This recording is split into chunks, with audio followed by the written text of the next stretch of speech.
direct sur la chaîne Twitch Histoire d'apprendre pour parler de l'histoire des mouvements écologistes en France à partir de l'émission du cours de l'histoire. Cette émission, du coup, était intégrée à la semaine sur l'écologie, l'histoire de l'écologie du coup, à travers le monde, l'Europe, surtout la France quand même, qui donc a eu lieu la semaine dernière, du coup, sur le cours de l'histoire, qui a parlé globalement de l'écologie au Moyen-Âge, et qui a parlé aussi du coup de l'écologie à l'époque du développement de l'industrie, révolution industrielle, et qui s'était terminée donc jeudi par une émission sur l'émergence des mouvements écologistes en France. Donc avec mai 68, à la fin des années 60, on a un premier prémisse d'émergence de mouvements écologistes, mais pas de partis politiques ni de mouvements politiques qui se présentent à ces élections. On n'est pas encore là, mais on est à des mouvements en tout cas du type les Amis de la Terre, qui parlent d'écologie, qui parlent d'environnement, qui parlent de défense de l'environnement, qui luttent contre le nucléaire. La lutte contre le nucléaire est un mouvement assez fondateur dans l'histoire de l'écologie et qui explique en partie pourquoi encore aujourd'hui c'est un combat extrêmement important du mouvement écologiste. Alors que dans les débats sur l'énergie, certes le nucléaire est important, mais il y a aussi toute la question sur la décarbonisation de l'énergie, qui est une question qui est beaucoup moins mise en avant dans les mouvements écologistes, parce que en fait les mouvements écologistes c'est construit plus contre le nucléaire que contre le réchauffement climatique. Parce qu'à l'époque où il s'est développé, on n'avait pas encore vraiment conscience dans le grand public du problème climatique. Alors que le problème nucléaire avait quand même été mis en avant dès 1945. Parce que une explosion d'une bombe nucléaire, c'est quand même très visible. Ça ne se rate pas. Alors 2 bombes nucléaires en plus. Mais donc voilà. Donc on va commencer à écouter cette émission. Ça veut bien se lancer. Oui, pareil, je vais couper le début parce que la musique... C'est la science de l'habitat, la science qui étudie les relations entre les êtres vivants donc et le milieu parti, dans lequel ils vivent. Mais le mot écologie aujourd'hui couvre une réalité plus vaste, plus verte. Comment le combat des associations qui luttent pour la défense de l'environnement s'est-il transformé en combat politique ? Donc c'est ça, c'est ce premier mouvement qui était plutôt des mouvements pas encore vraiment politiques. Alex Évrignon, bonjour. Bonjour. Et qu'ils ont transformé en mouvement l'écologie dans les années. Ils vont se transformer en mouvement politique, ils vont se présenter à des élections, qui vont avoir un programme pour le pays. C'est quelque chose qui est donc assez nouveau au moment des années 70. 1960, peut-on dire déjà qu'elle est politique ? Dans les années 60, pas vraiment. Il y a des associations naturalistes qui existent depuis fort longtemps. Il commence à avoir quelques universitaires qui commencent à se préoccuper de manière beaucoup plus importante de ces questions-là, mais des militants politiques, pas vraiment. On milite plutôt à gauche, notamment quand on est jeune dans les universités, mais dans les années 60, on ne milite pas pour l'environnement. Ça viendra à la fin des années 60, début des années 70. C'est ce qui nous intéresse aujourd'hui dans le cours de l'histoire sur France Culture, de voir ce qui s'est passé à ce moment-là très particulier dans la prise de conscience qu'il faut lutter pour défendre l'environnement et surtout comment lutter. Avec nous aujourd'hui Brice Lalonde, bonjour. Bonjour. Et justement Brice Lalonde qui a été candidat au présidentiel pour le mouvement écologiste. Les Verts n'existaient pas encore en 1981. Après, lui, il n'a pas participé, il me semble, à la fondation des Verts de mémoire. Et par la suite, il a créé son propre parti politique, Génération Écologie, qui existe encore. Maintenant, c'est dirigé plutôt par Delphine Batho. Lui, c'est un peu retiré de la vie politique. Mais voilà, ça a été une figure majeure du mouvement écologiste à une époque, dans les années 80, un peu dans les années 90, où Génération Écolo était un mouvement qui était presque aussi important que les Verts à une époque, début des années 90. C'était une figure d'une écologie plutôt ni gauche ni droite, mais voilà, qui a été quand même une figure médiatique et qui a participé du coup à la création des premiers mouvements écologiques politiques dans les années 70. Avant d'être lui-même candidat du coup au présidentiel. Les années 1960, quel est ce regard qui était porté sur l'écologie ? Nous venons d'entendre que ce n'était pas encore vraiment une question politique. Alors en 60, personnellement, j'ai vécu l'aventure de 1968 à la Sorbonne, ce mouvement.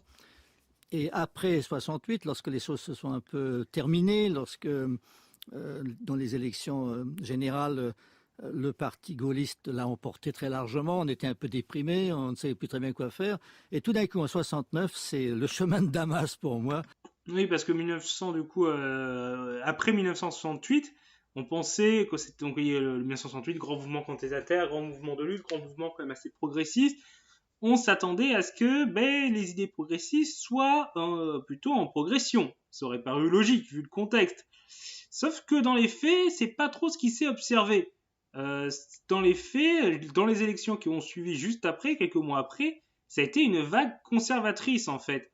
La droite et les gaullistes, mais la droite en général, a obtenu des résultats extrêmement importants aux élections des élections législatives. Ça a été vraiment une plus grande victoire de la droite de l'histoire de la Ve République.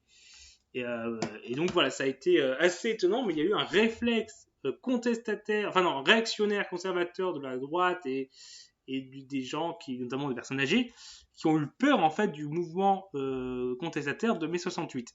Donc ça a été un peu un contre-coup pour tout ce mouvement-là.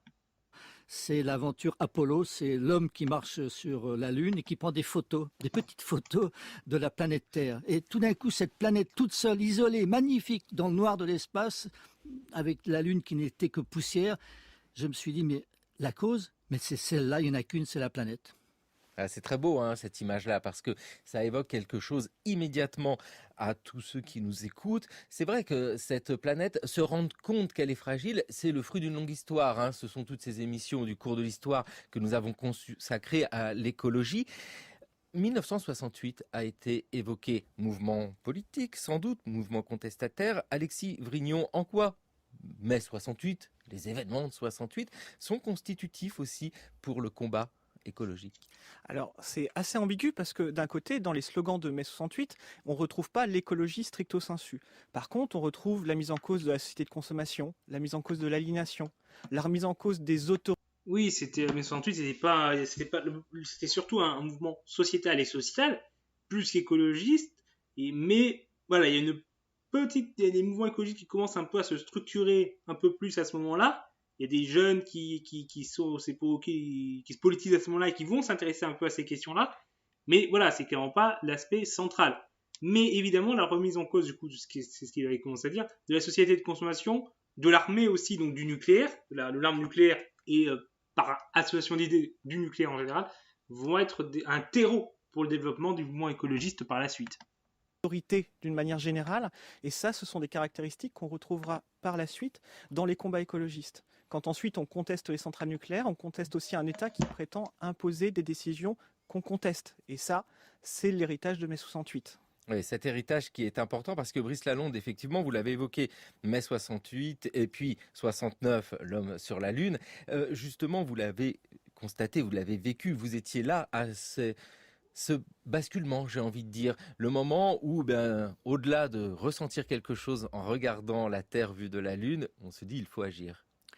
Oui, après 68, si vous voulez, il y avait une espèce de déprime et les militants de l'époque étaient très contents de lire Charlie Hebdo, et il y avait quelqu'un qui s'appelait Fournier, un dessinateur Fournier qui était un des tout premiers à parler d'écologie et à introduire le mot, la problématique, toutes ces questions-là. Et moi, personnellement, j'étais un Parisien et je roulais à bicyclette. Et un jour, le président de la République a dit qu'il fallait construire des voies express, des autoroutes dans la ville et adapter la ville à l'automobile. Quoi? Et c'est à ce moment-là, si vous voulez, c'est mon deuxième déclic. Et donc à l'époque, le combat des Parisiens, c'était de chasser l'automobile. Donc, il y a un combat politique d'une partie de Parisiens pour chasser l'automobile de Paris. Alors qu'aujourd'hui, on a un combat des automobilistes pour revenir dans Paris. C'est un peu le balancier. Je me dis, il faut se bagarrer, c'est pas possible. Et toute l'écologie, si vous voulez, pour moi, est née à ce moment-là, quoi. L'écologie est née à ce moment-là, mais alors Brice Lalonde, vous seul? Non, je sais que non, vous étiez nombreux. Et justement, comment s'organise ce mouvement? Alors, la Voie express rive gauche, j'étais parmi les gens qui étaient mécontents. Je ne savais pas très bien comment lutter contre ça. Et je vois un jour une petite affiche d'un dessinateur célèbre dans la publicité qui s'appelait Savignac. Il avait dessiné Notre-Dame en train de hurler, avec les deux tours, c'était des mains qui se levaient pour appeler au secours, une marée automobile qui rentrait dans un tympan et sortait par l'autre. Et je me suis dit, mais c'est formidable, il y a des gens qui ont de l'humour en plus. Ça s'appelait les Amis de la Terre. C'était quai Voltaire, je me souviens très bien. J'y vais, je retrouve quelques personnes. Et l'un des amis de la Terre de l'époque me dit, tiens, ce serait bien de faire une promenade à bicyclette. Une promenade à bicyclette pour 1,68 m, on dit pas ça, on dit manif à vélo. Et à ce moment-là, on fait cette manif à vélo, on pensait qu'il y aurait 30 personnes, il y en a 10 000. Donc on se dit, tiens, voilà, il se passe quelque chose. Il se passe quelque chose, justement. Allons manifester à vélo. Excusez-moi, je réponds à quelqu'un. Les Amis de la Terre, du coup. Pour protester contre l'abondance des voitures dans Paris, tant au point de vue circulation, pollution par le bruit. C'est une région qui existe toujours aujourd'hui, qui a été créée en 1970.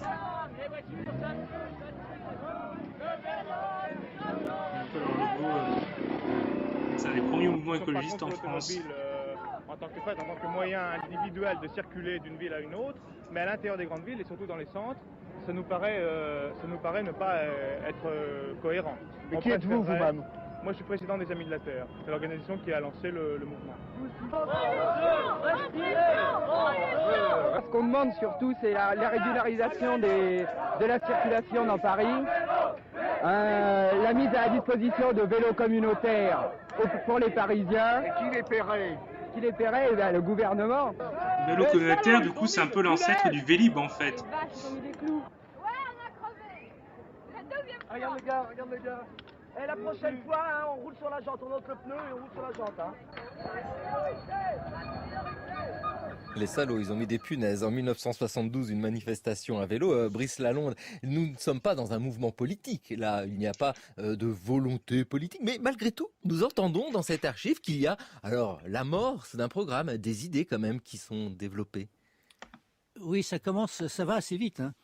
C'est-à-dire que, évidemment, la question de l'automobile en ville, on le voit aujourd'hui. C'est toute la question de l'urbanisme, de la manière dont on conçoit une ville. Est-ce que c'est fait pour les enfants, les piétons? Est-ce que c'est fait pour une espèce tout à fait différente qui est protégée par une coque en acier qu'on appelle une automobile et qui va très vite, etc.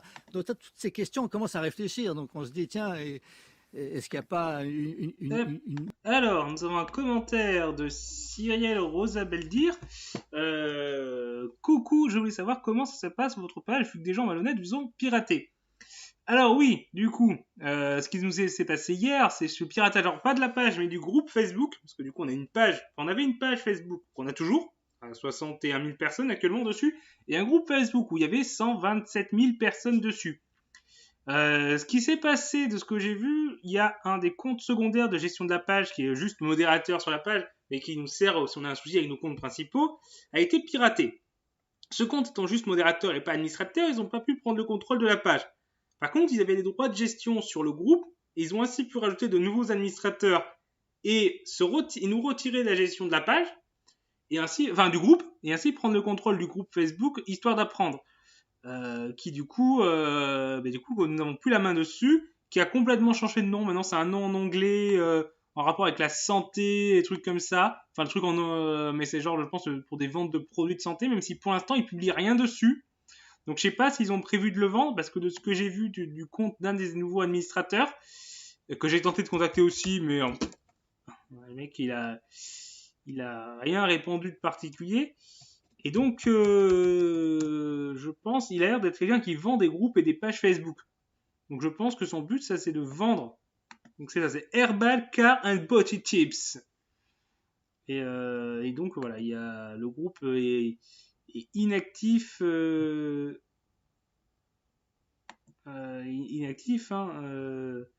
actuellement, mais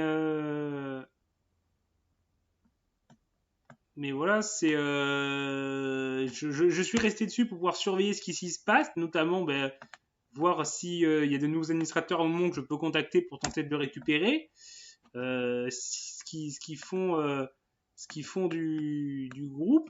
Enfin voilà. Donc d'ailleurs, je vais regarder s'il y a eu du changement au niveau de la modération du groupe, si je peux contacter quelqu'un. Mais non, aucun changement. Donc le groupe est toujours inactif et pas dans notre main.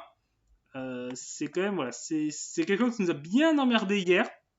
Ça a été une grosse mauvaise surprise. Alors on a lancé un nouveau groupe qui s'appelle du coup Histoire d'apprendre. Je vais vous partager le lien dans les commentaires pour ceux qui le souhaitent.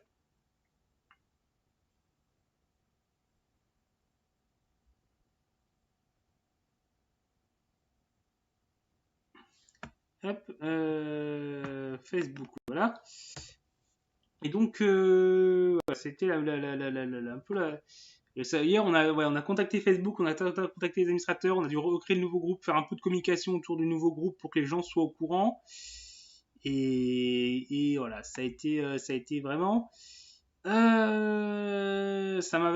qu'hier j'étais un peu pas en super, hein. J'étais un peu déprimé, on va dire en quelque sorte, par tout ça, parce que c'est quand même 1 an et demi de travail, 129 000 personnes, qui d'un coup part en fumée. Bon, on va les récupérer, hein, mais c'est vrai que sur le coup, ça porte quand même un peu un coup au moral. Faut pas se mentir. Donc voilà, le nouveau groupe.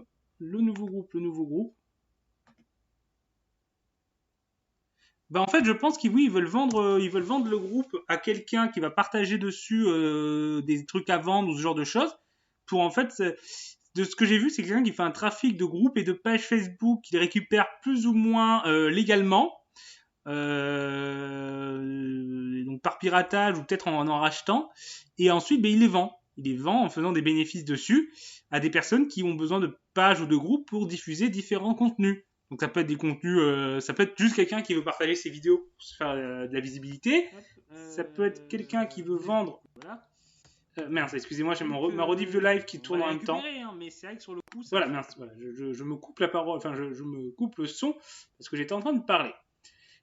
Oui, et donc je pense que son but, voilà, c'est de vendre ce groupe à quelqu'un, donc se faire de l'argent parce que la personne va le payer, et cette personne voudra utiliser ce groupe pour faire du commerce ou ce genre de choses, je pense. Après, je pense pas que ce soit très efficace parce que la majorité des gens qui sont là sont pas là pour ça. Et le groupe, il y a déjà des centaines de personnes qui sont barrées du groupe.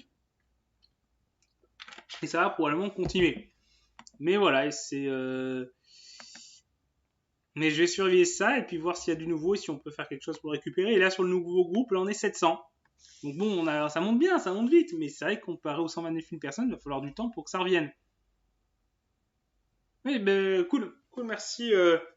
Merci Cyrielle. Merci Cyrielle.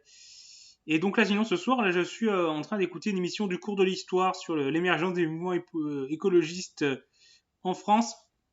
Donc si tu as le temps, si tu n'es pas trop occupé par tes corrections, parce que Cyrielle est une personne qui fait des relectures, des corrections. Donc si quelqu'un a besoin de ça pour de se faire relire un travail étudiant ou un livre ou quelque chose, n'hésitez pas à la contacter. N'hésite pas à partager le lien de ta page professionnelle si tu veux, si ça intéresse des gens.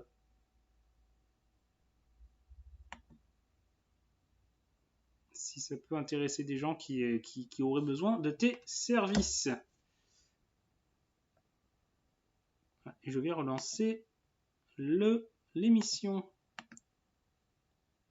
Complètement différente de penser le monde. L'année d'après, ce sont les essais nucléaires qui sont atmosphériques à l'époque. Hein, donc il faut quand même se rendre compte que nous, on savait déjà que les essais nucléaires envoyaient des saletés un peu partout parce qu'ils étaient dans l'atmosphère et pas sous terrain. Et donc ça prend tout de suite une allure assez politique puisque vous êtes devant la machine militaire, si vous voulez, etc. Donc ça va quand même assez vite.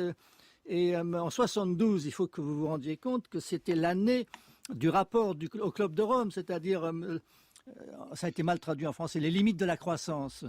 Et ça a été un scandale politique puisque le commissaire européen à l'agriculture, mais de rien pour le petit coup de pub de la Commission européenne, qui s'appelait Siko Mansholt, il a été bouleversé par ce rapport au Club de Rome en disant mais oui c'est vrai, il faut arrêter de consommer plus, etc.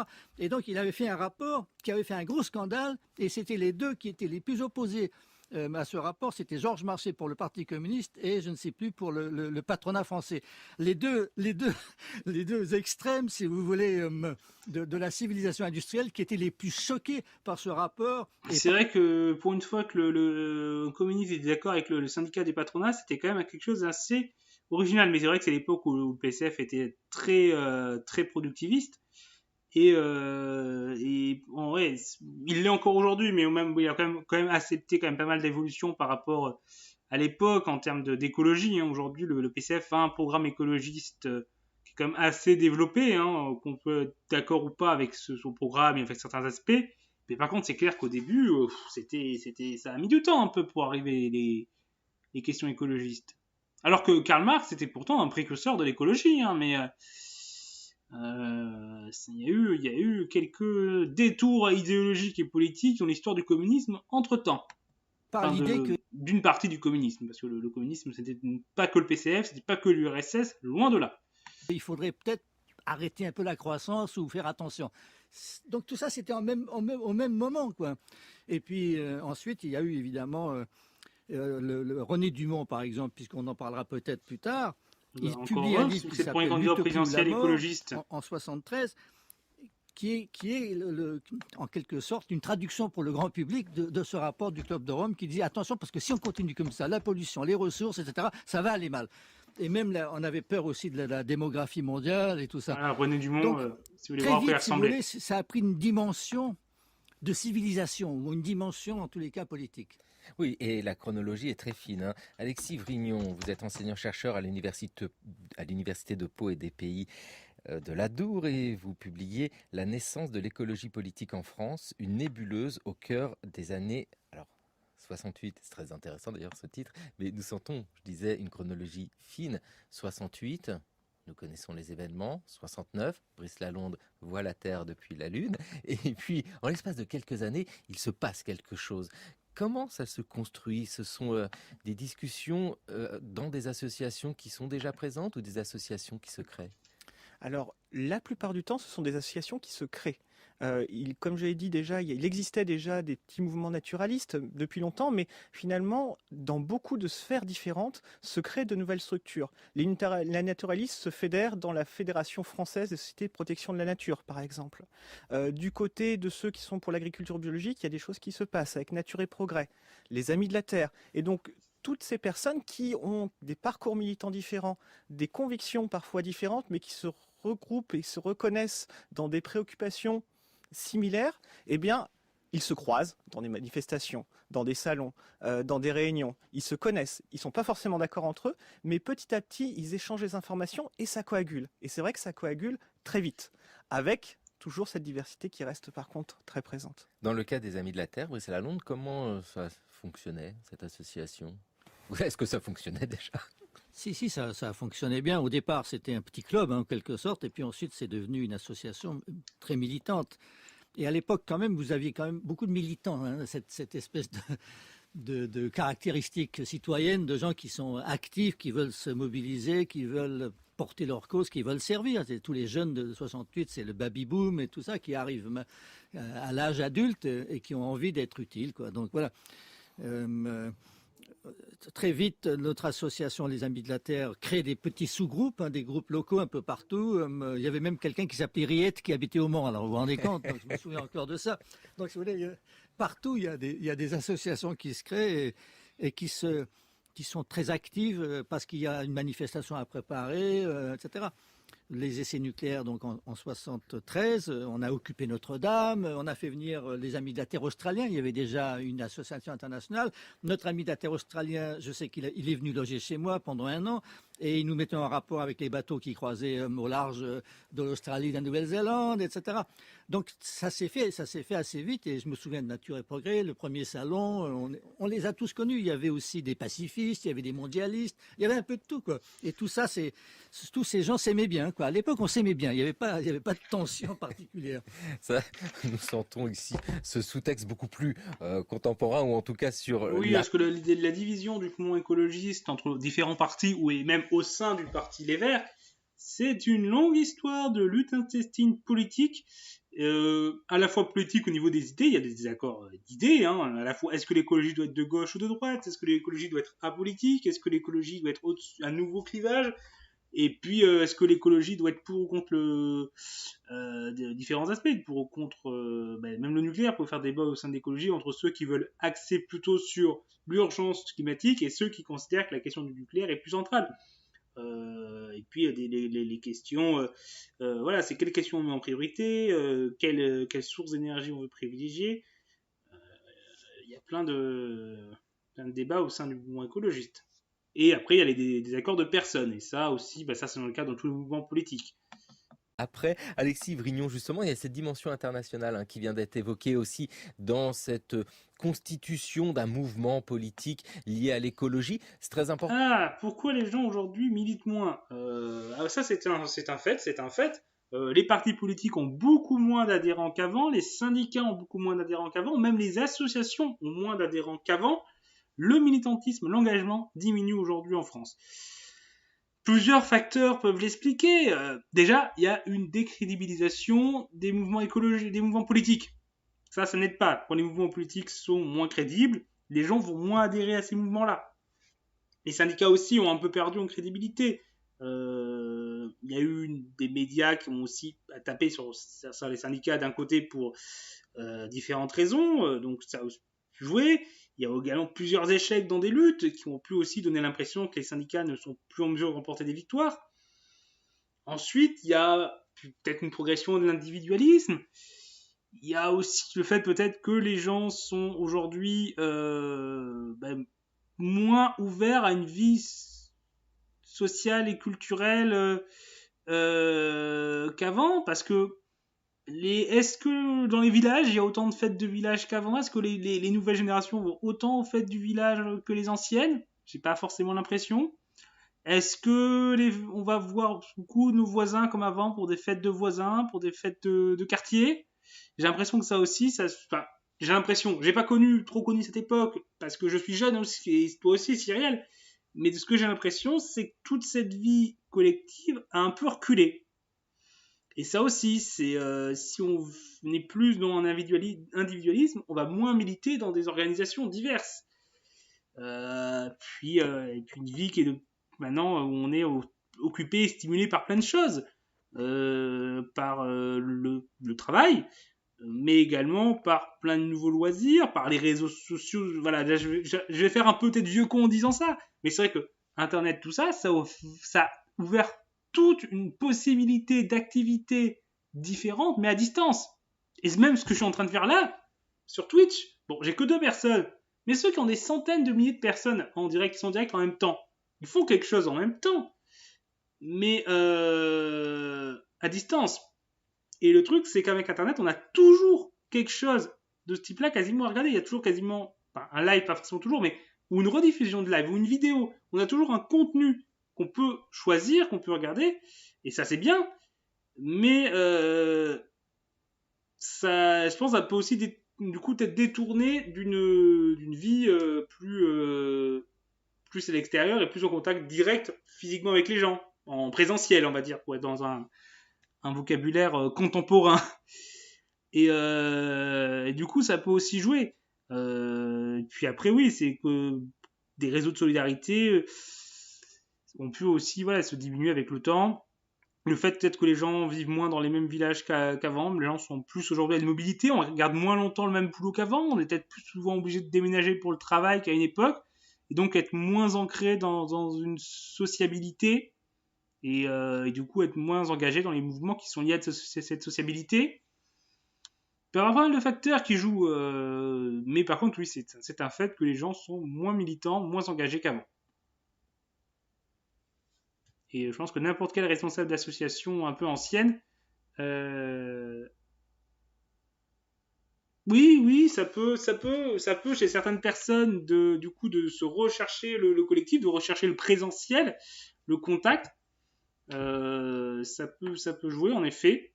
Après, d'un autre côté, il peut y avoir aussi des personnes qui se sont rendues compte que finalement, il y avait plein d'autres trucs à faire. Ça sera intéressant d'observer de toute façon dans les prochains mois, les prochaines années, comment ça se structure. Mais je pense que oui, ça va avoir une évolution, un impact au moins au niveau individuel sur les comportements, dans un sens et dans l'autre. Et la question c'est, est-ce que ces évolutions vont s'équilibrer entre elles, ou est-ce que ça va vraiment basculer d'un côté ou de l'autre? C'est dur à dire comme ça. Mais oui, ça va être intéressant d'étudier dans l'avenir proche, comment ça évolue.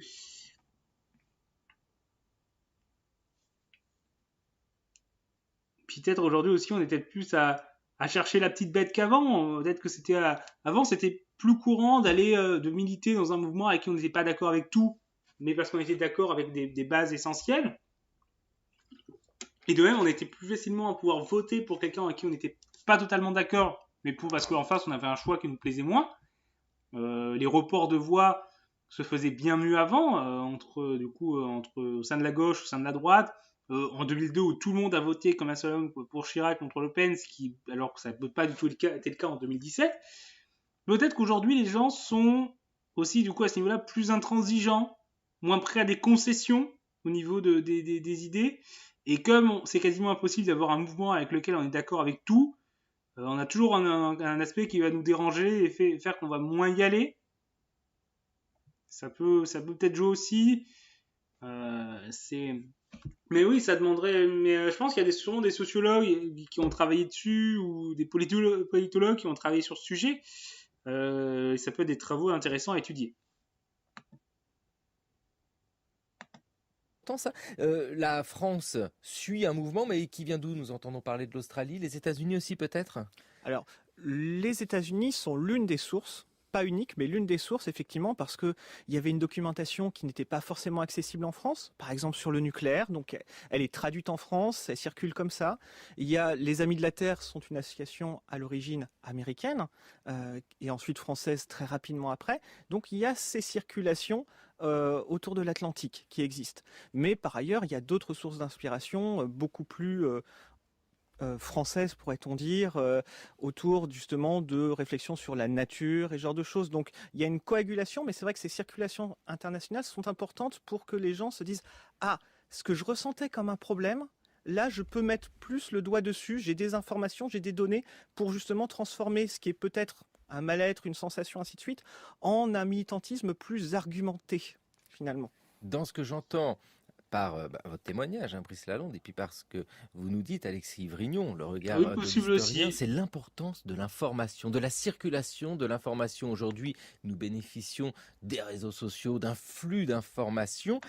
Brice Lalonde, en ce début des années 1970, le savoir est essentiel aussi pour le combat. Oui, parce que c'est un apprentissage aussi.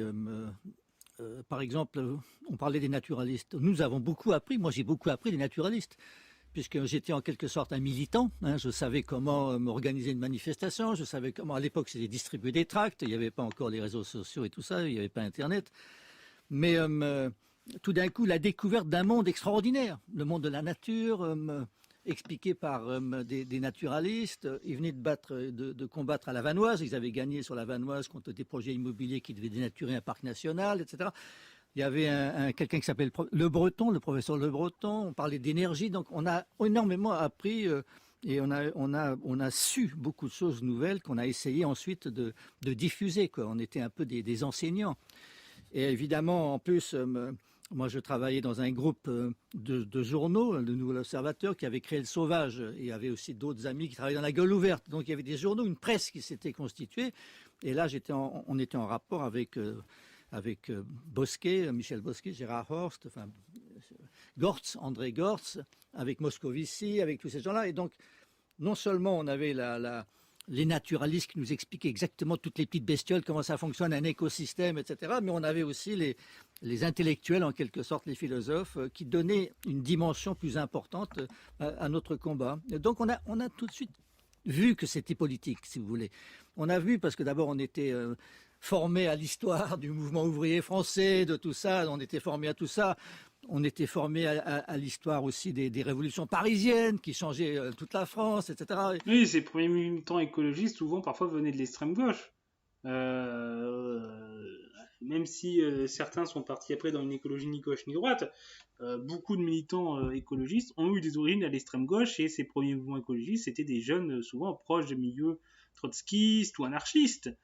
Même Daniel Cohn-Bendit, qui était à l'époque un anarchiste, un révolutionnaire, un rouge-noir. Ça a beaucoup changé depuis. Mais voilà, le mouvement écologiste puise ses racines dans cette extrême gauche-là. Bon, donc on savait qu'il y avait tout ça, mais c'était pas encore très très net. Et nous, aux Amis de la Terre, nous n'étions pas favorables à l'idée d'un parti politique. En revanche, dès qu'il y a eu la mort de Pompidou, là on s'est dit il faut absolument qu'on utilise la tribune politique, parce que là, les Français, ils adorent la politique, et comme ils adorent tellement la politique, au moins on peut passer à la télévision. Et en 1974, pour les téléspectateurs, les téléspectatrices devant leur petit écran. C'est la surprise, l'étonnement, un homme, un verre d'eau. Et vous savez ce qui va se passer? Eh bien, nous allons bientôt manquer de l'eau. Et c'est pourquoi je bois devant vous un verre d'eau précieuse, puisque avant la fin du siècle, si nous continuons un tel débordement, elle manquera. À lundi, je vous dis au revoir et j'espère vous revoir pour vous expliquer notre projet global d'avenir. Merci mes amis. René Dumont, candidat à la présidentielle en 1974. Brice Lalonde, quel est votre rapport avec ce que nous venons d'entendre, qui est une image télévisée, un homme qui boit un verre d'eau à la télévision?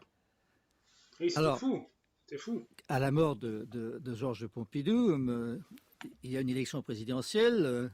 À quelques-uns, il n'y avait pas simplement les Amis de la Terre, il y avait des journalistes. Il y a une association qui s'appelle les journalistes et écrivains pour la protection de la nature. Il y avait des figures célèbres du journalisme politique, notamment Jean Carlier et d'autres. Tout le monde a la même idée. Profitons de cette tribune exceptionnelle qui est l'élection présidentielle pour essayer de faire connaître l'écologie. Moi, je pense à Dumont parce que je connaissais L'Afrique noire est mal partie, le livre de Dumont qui explique que finalement un âne en bonne santé, ça vaut mieux qu'un tracteur sans essence, etc. Enfin, des choses comme ça qui étaient assez frappantes, quoi. Et il venait de sortir d'Utopie ou la mort. Là. Et donc, je me suis dit, mais c'est quelqu'un comme ça qu'il nous faut. Essayons de voir. Et donc, je téléphone à l'agro, il est prof à l'agro. On me dit, non, il n'est pas là, il est en Algérie, mais il revient tel jour, à telle heure, etc. Donc, je me dis, allez, on va chercher moi, j'ai pas de voiture, donc un vieux militant qui s'appelait Georges Krasowski, il avait une 2 chevaux. Allez, on y va. Et on va à Orly. Et là, on savait à quelle heure arrivait la caravelle. À l'époque, il n'y avait pas tous les services de sécurité, machin. On pouvait passer très facilement. Il y avait pas de passerelle, donc c'était une échelle qu'on amenait en bas de la caravelle. Et tout d'un coup, on voit sortir René Dumont avec une énorme djellaba rouge, magnifique. Et on l'attend à la sortie, en bas de l'escalier. Monsieur le professeur, voilà, il y a une élection présidentielle. Est-ce que vous voudriez être notre candidat ? Surprise de Dumont quand même. Qui sait ces gars-là, quoi. Et Dumont quand même, comme il était très aimable, il nous dit, écoutez, laissez-moi 24 heures, je vais y réfléchir et revenez me voir demain chez moi à Fontenay-sous-Bois, etc. Voilà. Et donc on revient tout excité à Paris en se disant ça va peut-être marcher, on va voir comment faire, etc. Voilà. Et le lendemain, il accepte. C'est ça qui est extraordinaire. Le lendemain, il accepte. J'étais pas tout seul. Je crois qu'il y avait des journalistes. Il y avait Carlier ou Vadreau, je ne sais plus. Il accepte. Donc, à ce moment-là, une course de vitesse. Parce on était très en retard. Il fallait absolument avoir les signatures. Il fallait ça. Et oui. Je connaissais le patron des bateaux mouches. Je crois que nos négociations étaient plus bas à l'époque. Nous avait aidé dans notre combat contre la voie express gauche. J'étais évidemment contre la voie express. Et heureusement pour beaucoup de candidats, parce qu'avec une campagne qui se lance dans l'urgence après la mort de Pompidou, trouver 500 signatures, ça aurait été bien plus compliqué. Et notamment, il y a eu plein de petits candidats qui ont réussi à se présenter. Jean-Marie Le Pen, 2 candidats fédéralistes, un candidat royaliste. C'était quand même une élection. 74, cette élection avec le plus de candidats qu'il y avait eu jusqu'à présent. Parce qu'en 69 et 65, il n'y avait pas eu beaucoup de candidats. C'était 5 ou 6. 665. Je crois que 6 ou 7 en 69. Pompidou 3, 4, 7. Oui, 7 en 69. 74, ça a été 3, 4, 5, 6, 7, 8, 9, 10, 11. Je crois que c'était 11 ou 12. Donc il y avait du monde. Et moi, vous comprenez bien ça. Et il nous file une péniche. J'ai une vieille péniche là au pont de l'Alma, je vous la prête si vous voulez. Là, je ne vous dis pas. Alors on va dans cette péniche. C'était une péniche à l'ancienne. On se croirait dans Lucky Luke sur le Mississippi. Et là, on s'installe. Les PTT nous amènent des tas de lignes téléphoniques. Et tous les militants arrivent à bicyclette pour prendre des tracts, etc. On a tout. On a des énarques. On a on a vraiment une foule un petit peu, mais qui viennent nous aider. On pelait de froid parce que l'été n'était pas arrivé ou le printemps n'était pas arrivé. Mais voilà, ça a été formidable et Dumont a été absolument exceptionnel. Vous vous rendez compte à son âge, le courage. Et lui, alors, sans désemparer, il arrivait quelque part à l'heure pile et hop, il racontait son histoire. Et les gens étaient passionnés, les foules. C'était plein, quoi. Moi, c'était plein à craquer à chaque fois. Il y a une espèce de discordance entre la foule qui était passionnée par ce que disait Dumont et évidemment le score. Les gens n'ont quand même pas voté pour lui, quoi. Oui, voilà, parce que le score n'a pas été là. Alexis Vrignon, justement, ce moment de l'élection présidentielle de 1974 avec René Dumont est essentiel dans cette histoire d'une écologie politique. Mais je ne sais même pas si on est encore dans une écologie politique. Bien sûr, c'est de la présidentielle, donc c'est de la politique. Mais derrière, est-ce qu'il y a l'organisation Voilà, déjà René d'un Dumont est parti fait politique, en fait 1,32. Non, pas du tout, puisque même si petit à petit on savait qu'une élection candidats, présidentielle c'est allait ça. arriver, que Georges Pompidou était malade, il n'y avait aucune anticipation de la part des militants écologistes pour se dire organisons une structure qui permette de mener ce combat politique. Donc c'était vraiment un collectif informel qui s'était monté, qui, selon les témoignages, effectivement, s'est monté dans une certaine bonne ambiance, ça a plutôt bien marché. Mais c'est vrai que même si la campagne a plutôt bien fonctionné, dès la fin du premier tour, les ennuis ont commencé parce que quand on se présente à la présidentielle, quoi qu'on dise, quoi qu'on veuille, on s'inscrit dans des clivages, où on doit se prononcer face à des clivages. Notamment au second tour, Mitterrand, Valéry Giscard d'Estaing. Que faire sachant que, par exemple, donc une partie de la presse, Le Sauvage, appartenait au groupe Nouvel Observateur, donc il y avait quand même l'idée que Mitterrand pouvait être un choix intéressant et pertinent. René Dumont, qui est un vieux militant de gauche, penchait aussi pour Mitterrand, mais une bonne partie du mouvement ne voulait pas se prononcer là-dessus.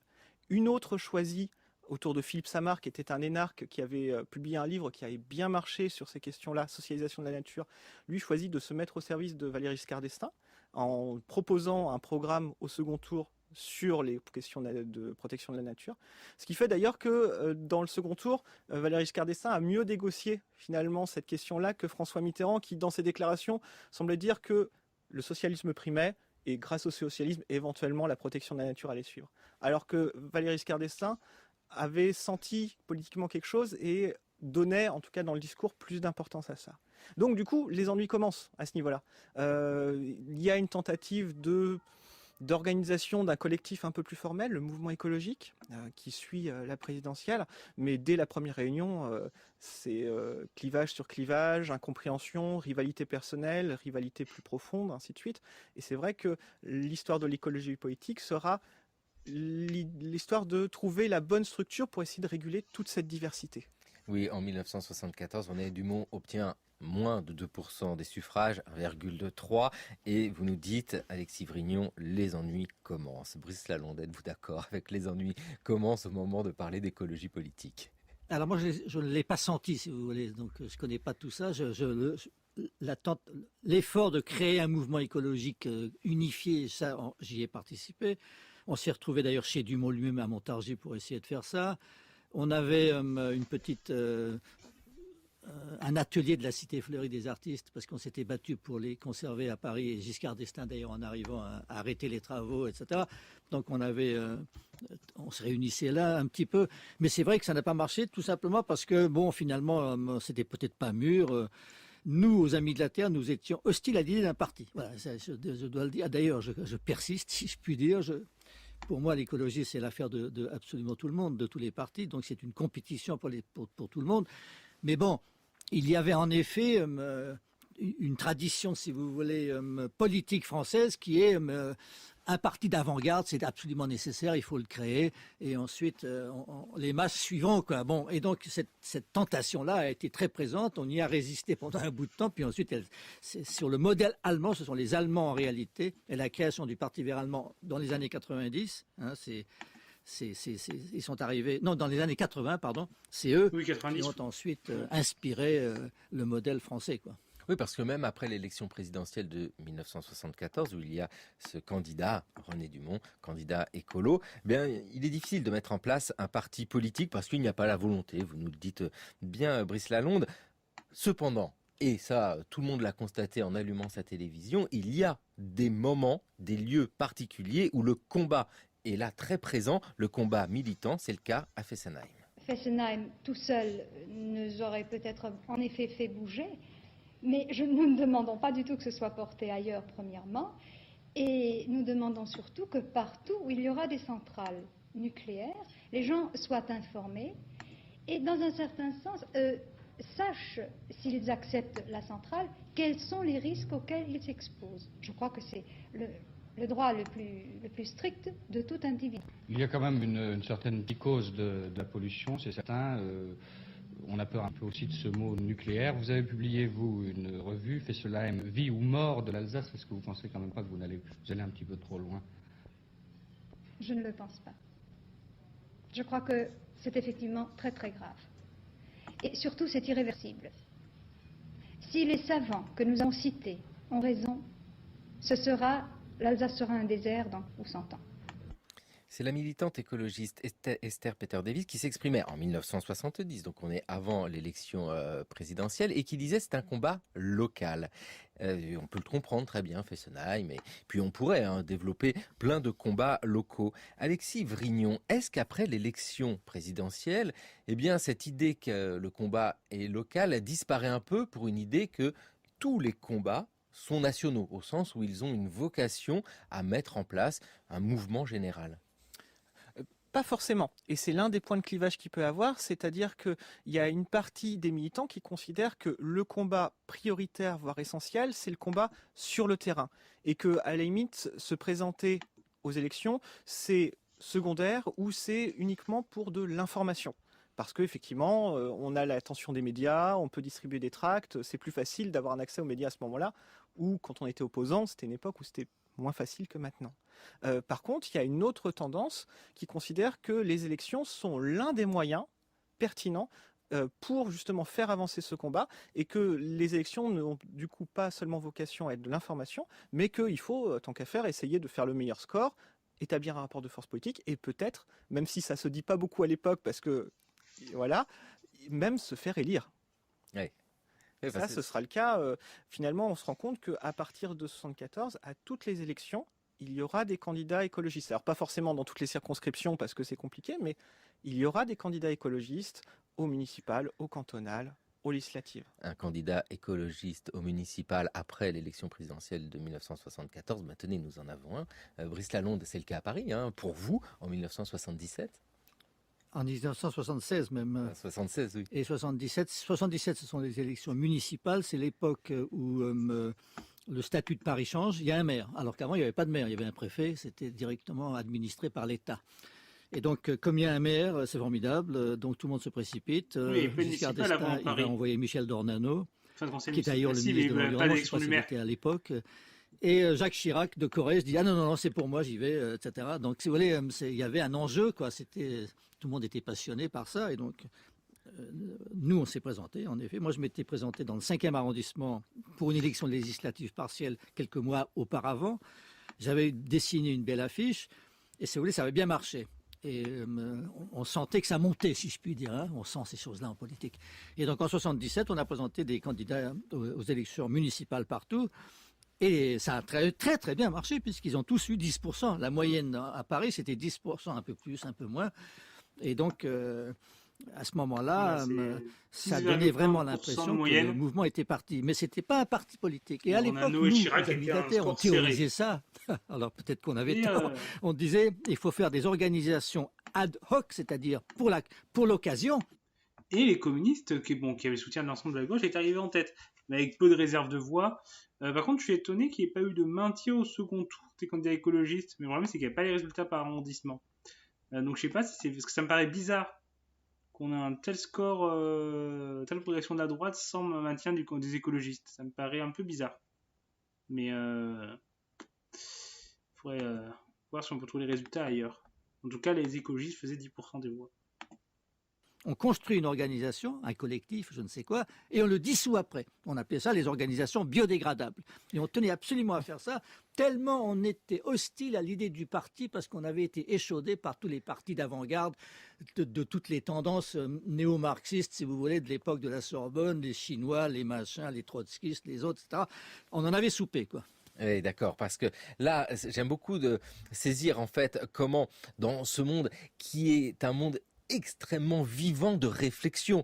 Il y a des combats, des choix très divergents. Alexis Vrignon, ce que nous explique Brice Lalonde pour son cas et pour ceux qui l'entourent, ce n'est pas le cas pour tout le monde. Il y en a d'autres qui peuvent imaginer un parti. Oui.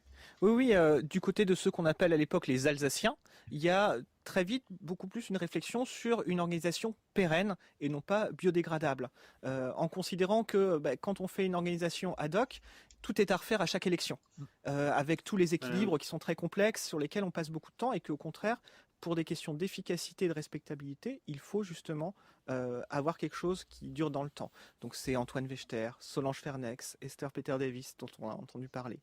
Et il y a aussi toute une tendance et parfois les choses sont un peu floues, parfois les gens hésitent, qui considèrent que peut-être le débouché politique peut être une autre organisation politique qui existe déjà. Le Parti socialiste, qui petit à petit va donner quelques gages, notamment lorsqu'il y aura la rupture du programme commun et que du coup il n'y aura plus cette alliance avec le Parti communiste qui était un peu gênante pour parler écologie. Le PSU, par exemple, également. Donc les choses sont floues. Le PSU, c'était un des premiers partis non écologistes à avoir des revendications écologistes un peu développées.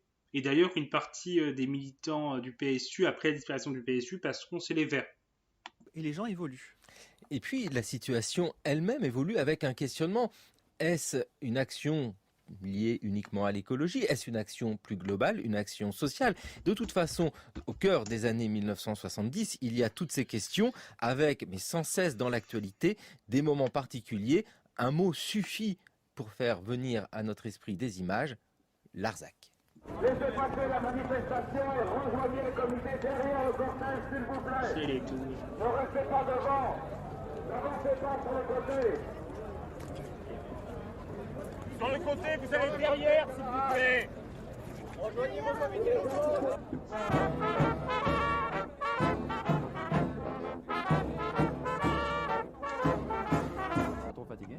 On est un peu fatigué, oui, c'est vrai. Mais c'est tellement enrichissant. Nous avons eu tellement de contacts avec les paysans chez qui nous avons logé, qui ne connaissaient pas du tout nos problèmes, qui croyaient qu'on était vraiment des gauchistes, des hippies, des chevelus, tout ce que vous voudrez, tout ce que nous... déjà, on a senti que vraiment, par tous les moyens, on nous avait marginalisés. Et les paysans ont découvert partout que nous étions des vrais paysans comme eux.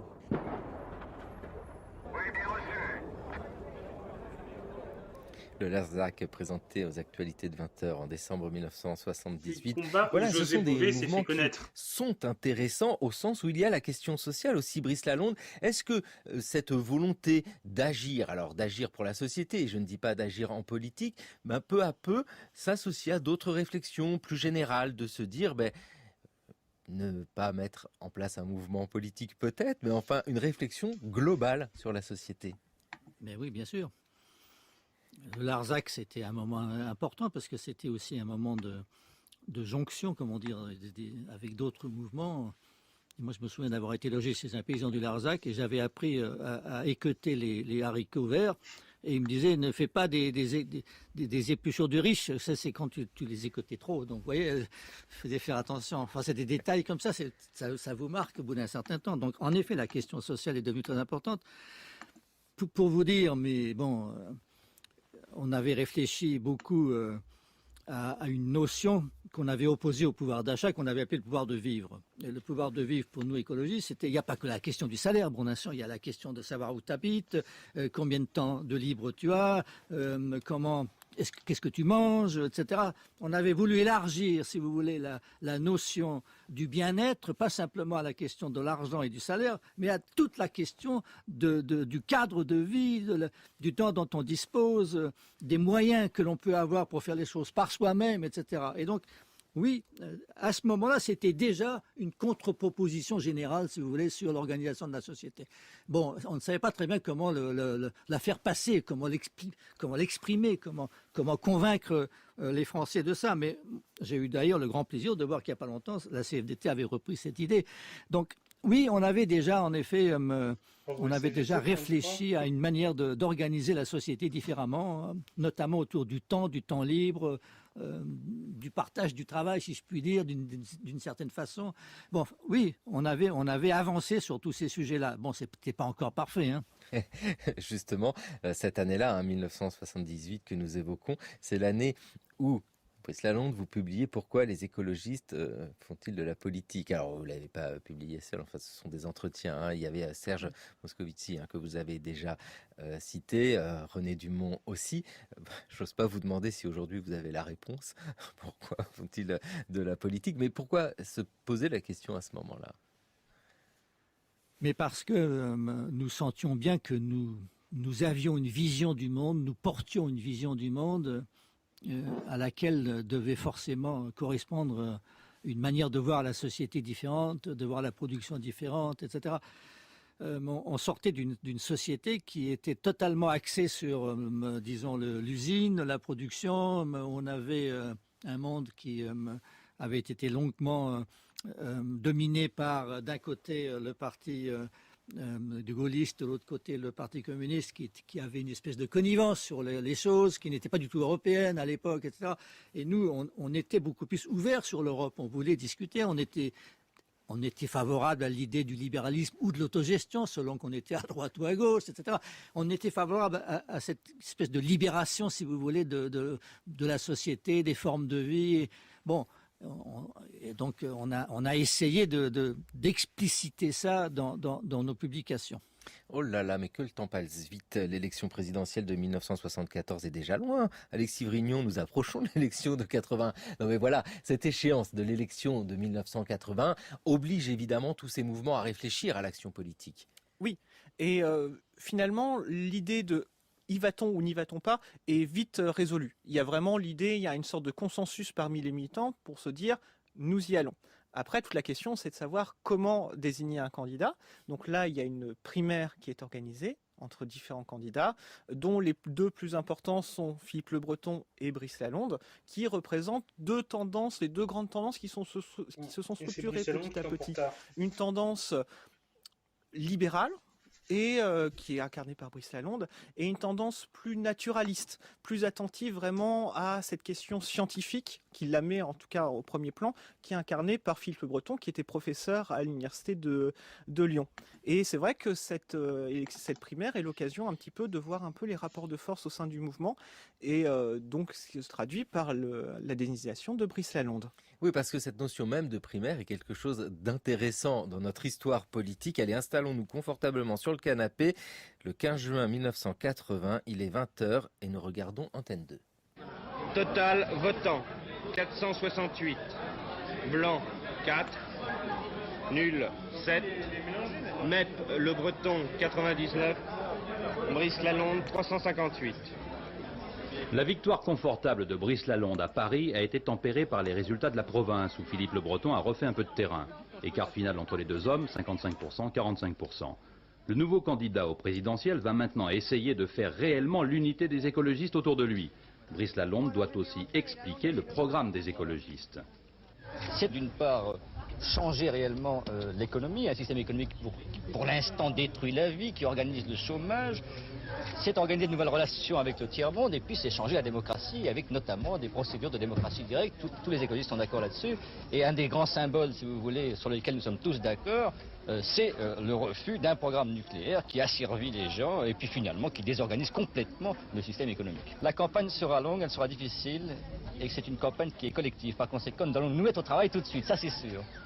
Et oui, la campagne a été longue et difficile. Brice Lalonde, je pense qu'une série d'émissions entières ne suffirait pas à raconter une campagne électorale, une campagne présidentielle. Mais ce que j'entends, moi, dans une archive comme ça, c'est que le programme est là. C'est-à-dire qu'il y a vraiment quelque chose de construit. C'est nécessaire pour une élection présidentielle. Comment ça s'est passé? Les discussions étaient difficiles dans cette idée de mettons en place un programme pour la présidentielle.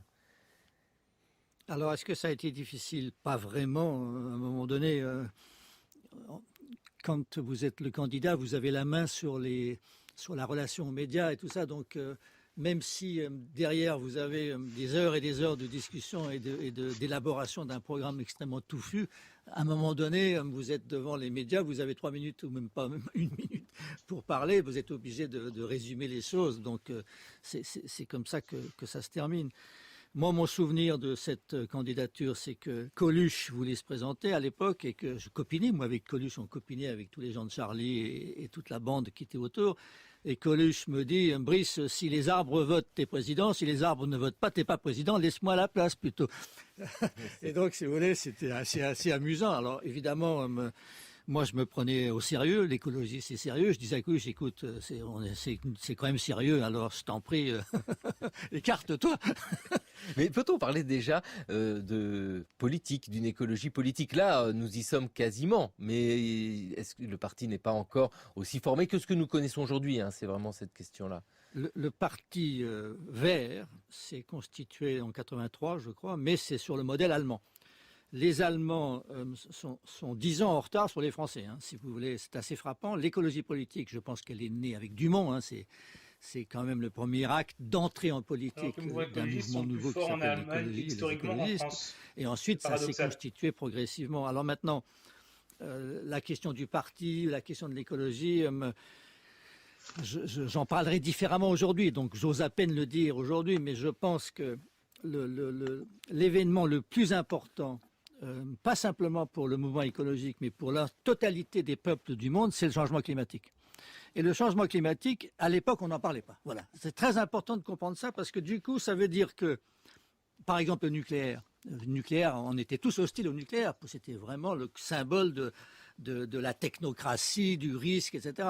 Aujourd'hui, le changement climatique, peut-être que le nucléaire, c'est pas si mal que ça finalement. Parce que le problème, ce sont les combustibles fossiles, le pétrole, le charbon. On a un ancien leader du mouvement écologiste là qui dit que le nucléaire, finalement, c'est pas si mal. En tout cas, c'est pas que c'est pas si mal, mais que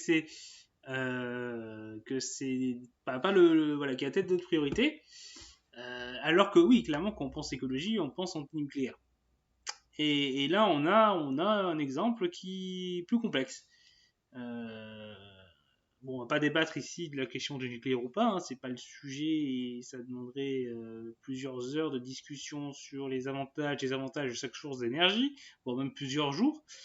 Mais voilà, j'avais trouvé ce passage un peu étonnant. Le gaz naturel. Donc l'événement majeur pour moi, c'est en 88, la création du GIEC, c'est-à-dire la découverte, la consécration scientifique, en effet, qu'il y a une menace absolument gigantesque qui concerne le monde entier, la planète entière, qui est le changement climatique et à laquelle il faut adapter complètement tous nos programmes. À l'époque, on n'était pas sur cette idée-là. On était plutôt sur il y en a marre des technocrates, il y en a marre des risques, il y en a marre des risques industriels, c'est quoi cette histoire de nucléaire, il y a des déchets, c'est sale, etc. Donc on était plutôt sur cette idée-là, et en plus de ça, pourquoi est-ce qu'on avait choisi le nucléaire surtout? Mais parce que c'était très commode, si vous me permettez, politiquement c'était très commode, puisque ça nous permettait, à chaque fois qu'on construisait une centrale, d'avoir une bataille, on pouvait organiser la bataille pour le mouvement. Voilà. Bon, alors je dis ça apparaît comme un peu cynique, mais en réalité, quand vous faites de la politique ou que vous voulez construire un mouvement, vous êtes obligé de choisir les étapes par lesquelles ce mouvement petit à petit se construit. Et maintenant, la question nucléaire est enracinée dans la tête des écologistes. C'est très difficile de la faire changer. Voilà, alors c'est ça que je tenais à dire en m'excusant presque. Non, mais ne vous excusez pas. Et c'est vrai que cette question du nucléaire dans les années 1970 est essentielle. Nous pourrions rajouter les marées noires aussi, qui ont fortement marqué l'opinion. Alexis Vrignon, comment se construit ce mouvement politique après la campagne de 1981? Et c'est vrai, ce que dit Brice Lalonde est extrêmement pertinent. Les données du problème ont changé parce que le réchauffement climatique devient quelque chose qui oblige à réfléchir complètement d'une autre manière le rapport à l'écologie. Mais ce qui change aussi, c'est ce qu'on peut appeler les sorties des années 68, c'est-à-dire que dans les années 70, les gens militaient beaucoup.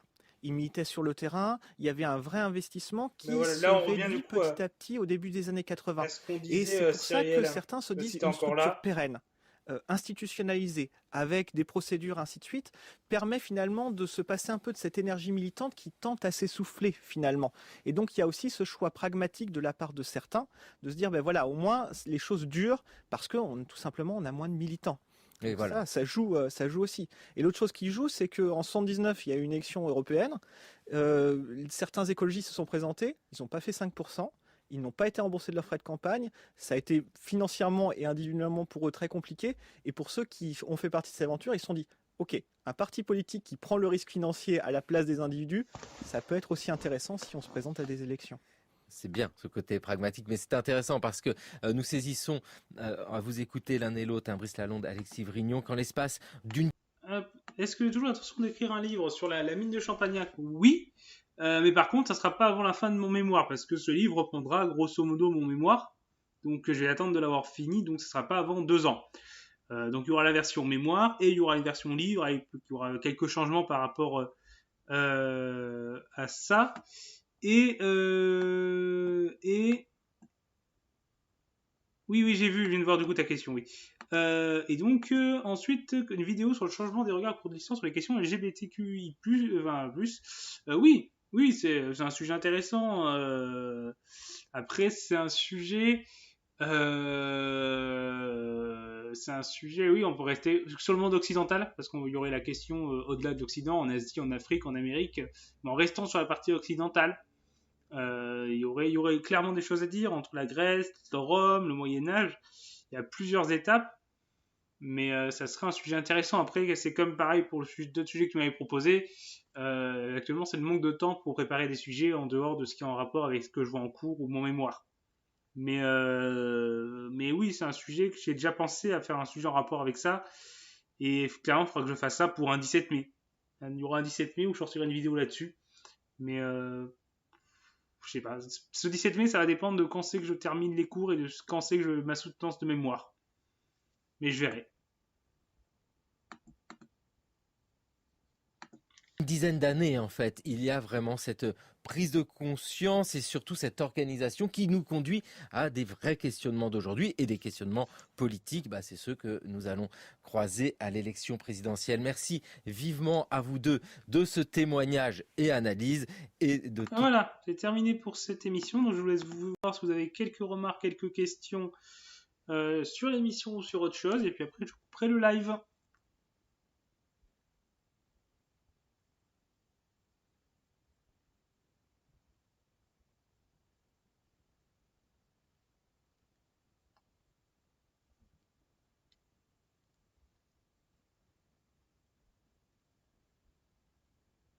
Oui, après, c'est des sujets intéressants. Mais le problème, ouais, c'est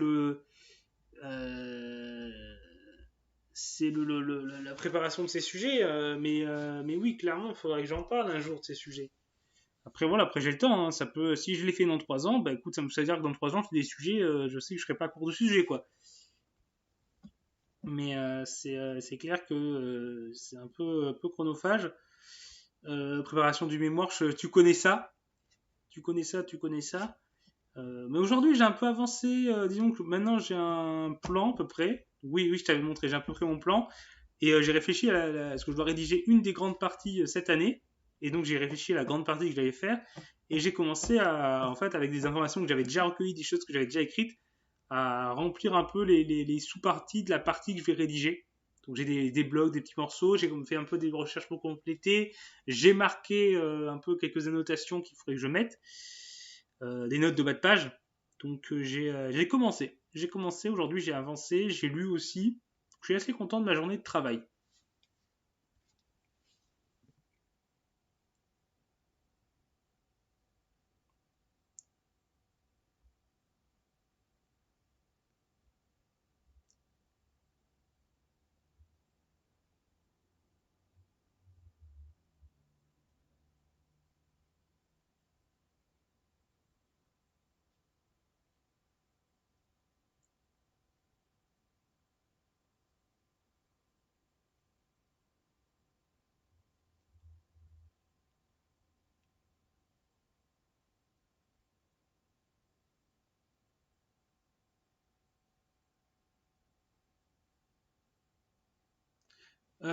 Alors, j'en ai acheté un du coup il y a quelques jours.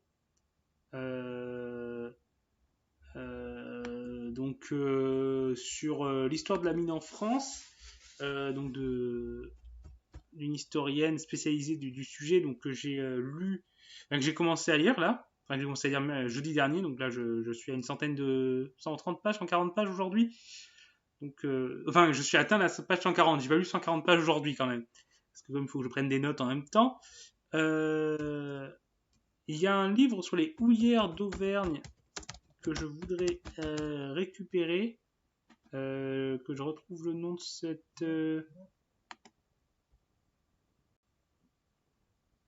j'avais trouvé...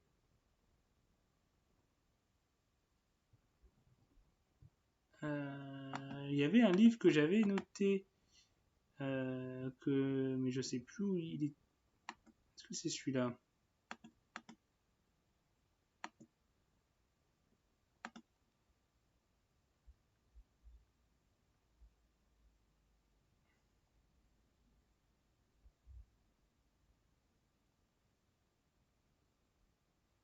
C'est pas ça. Par contre, ça pourrait être intéressant. Ça, je le mets en favori. Je regarderai plus tard ce que c'est ça, mais c'est un fichier.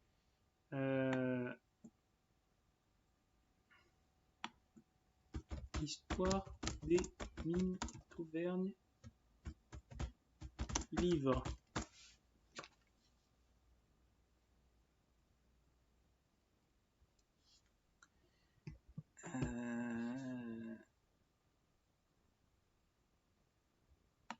Mais je ne retrouve plus ce livre.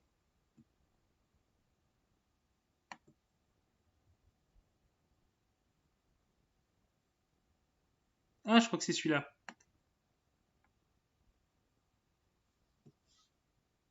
Non, ça c'est concentré sur Brassac-les-Mines.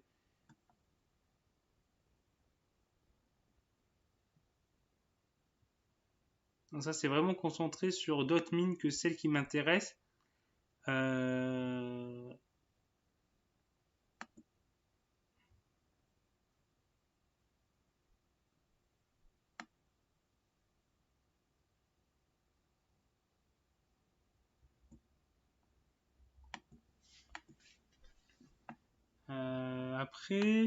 Après ouais, j'avais noté des livres, faudrait que je regarde, mais là, je les ai pas. Pareil, on m'avait conseillé. Attendez, oui, je vais sur Facebook et normalement, je sais qu'on va envoyer un message.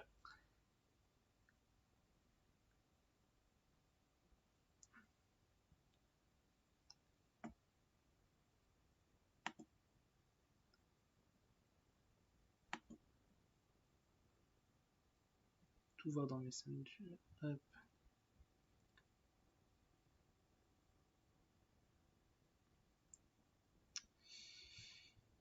Allez. Aucun message trouvé. Ah, d'accord. Ça veut pas. J'ai la connexion qui a toujours plus de mal quand je suis en live. Hop, ah.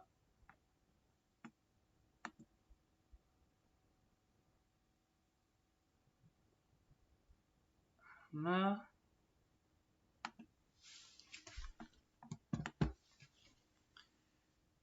Boîte de réception. Message envoyé. Je suis en train de chercher. J'en avais noté, mais il faut que je retrouve mes. Enfin, on avait envoyé. Oui, nana. On m'avait conseillé un ouvrage.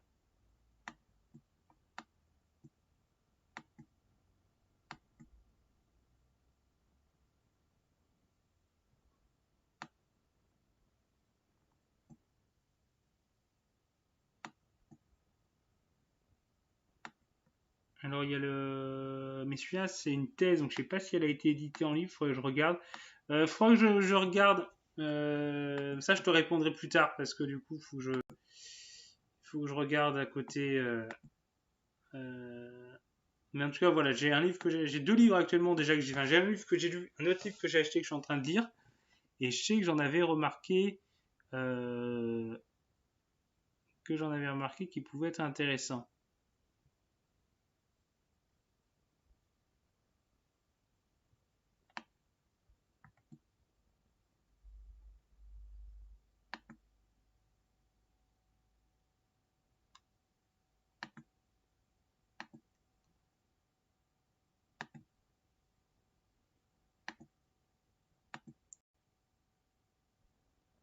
Ok, mais voilà, donc pour ça je te répondrai dans les prochains jours. Mais après ça, c'est qu'il y a des livres, il y a pas mal de livres qui portent sur des mines en particulier. Après, c'est des ouvrages plus généralistes ou qui portent sur un bassin, c'est plus rare. Et donc, c'est plus compliqué à trouver. Après, c'est aussi, il faut voir qu'est-ce qui va me manquer comme information. Est-ce que j'ai un point précis qui va me manquer et trouver un ouvrage précis sur ce point-là aussi. Ça va être un élément aussi. Donc, c'est celui-là, mais le problème, c'est qu'il porte surtout sur Brassac, les mines. Donc, c'est ça qui m'embête.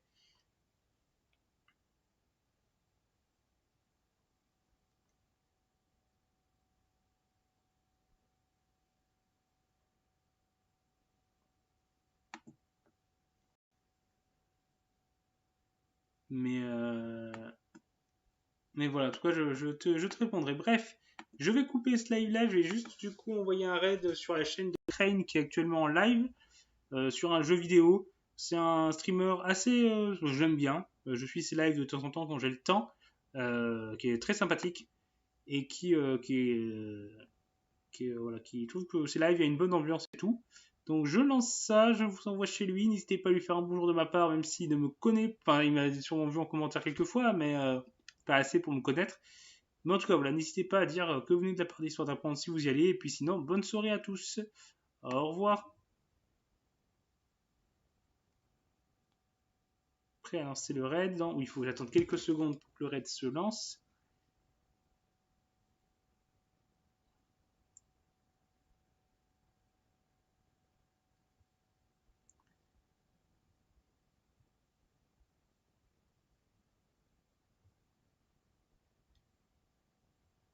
Lancé. Si ça veut bien, allez. Bien, c'est lancé. Le raid est lancé.